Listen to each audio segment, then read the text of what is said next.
కొట్టాడు. 16 ఏళ్ల వయసులో ఆయన రాజైనాడు. శ్రీకృష్ణదేవరాయలు 20 సంవత్సరాల వయసులో సింహాసనం మీద కూర్చున్నాడు. 20 ఏళ్ళే ఆయన బతికింది. 40 ఏళ్ళు.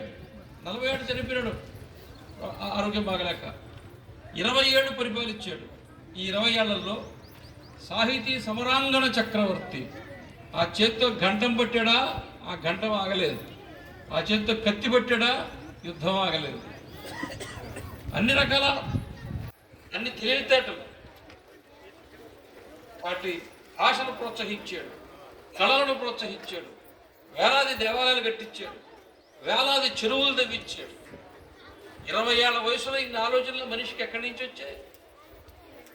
వీరులు కావాలంటే, పరాక్రమవంతులు కావాలంటే 50 ఏళ్ళు 60 ఏళ్ళు వయసు అక్కర్లా. ఇది భారతదేశం.